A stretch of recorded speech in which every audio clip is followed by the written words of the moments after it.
Ebola is spreading in Central Africa, and for this particular strain, there is no vaccine to fight it. The World Health Organization counts more than 50 confirmed cases and nearly 600 suspected cases. They say more than 130 people have died, and as a result, the strain is spreading in the DRC, or the Democratic Republic of the Congo, and the Uganda, and they believe it's been spreading for months. I am going to stop my... We're several weeks behind. And when the virus takes 2 to 21 days, to incubate, what it means is people have already been exposed. So we're going to continue to see more cases before it can get under control.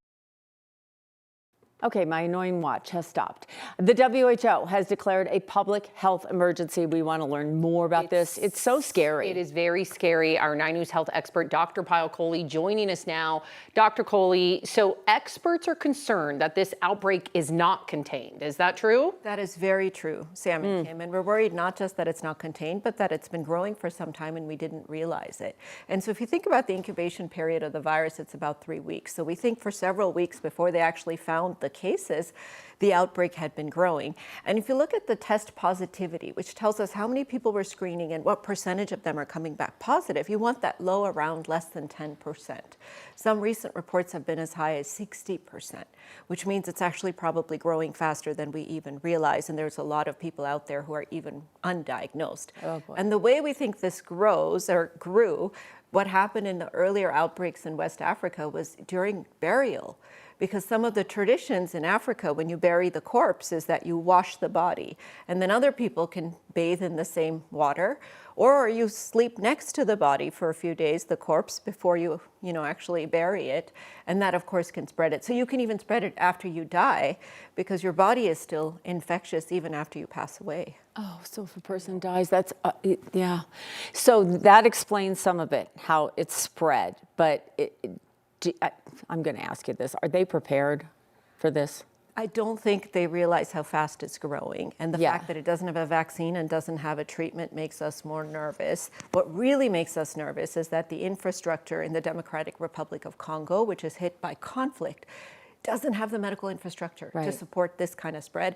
And there's migrants coming across the border from Uganda. We've already shown that it spread to Uganda. Certainly American workers, like the surgeon that was down there, have already contracted it. And we don't even know how it gets into humans, but our theory is it's possible exposure to bat meat or bat excrement. So if you have miners that go into caves, that's possibly, infected bat feces that potentially could infect you. So my concern is it's going to be very difficult to treat the people that are there and very difficult to contain it. And just to give you perspective in terms of mortality, earlier versions, earlier outbreaks, there's been a mortality of, 70% or some even as high as 90%. But if you take those same people and bring them to America, that mortality goes down to 20%.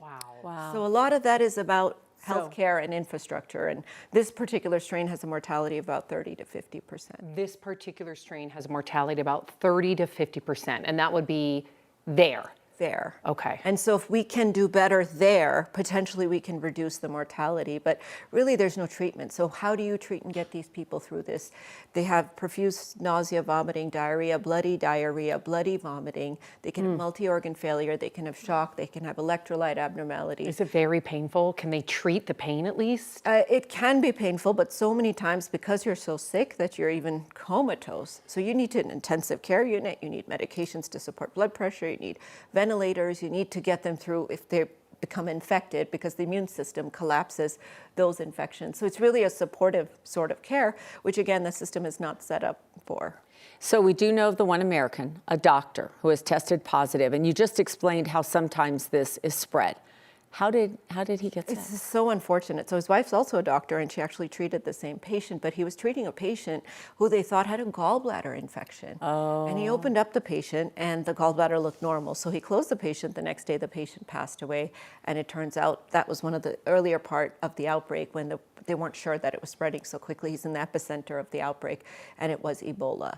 So he has obviously contracted Ebola, and they say when they took him to Germany, he was so weak he couldn't even walk. So certainly our thoughts and prayers are with him and his family. He has little kids, and So I just hope that he is in a good environment right now where he can get that care. I know, I've seen that picture of the I know. family. And they're doing this work They're being because of what they, service. yes. Exactly. I know. That's just- Well, Dr. Kohli, thank you.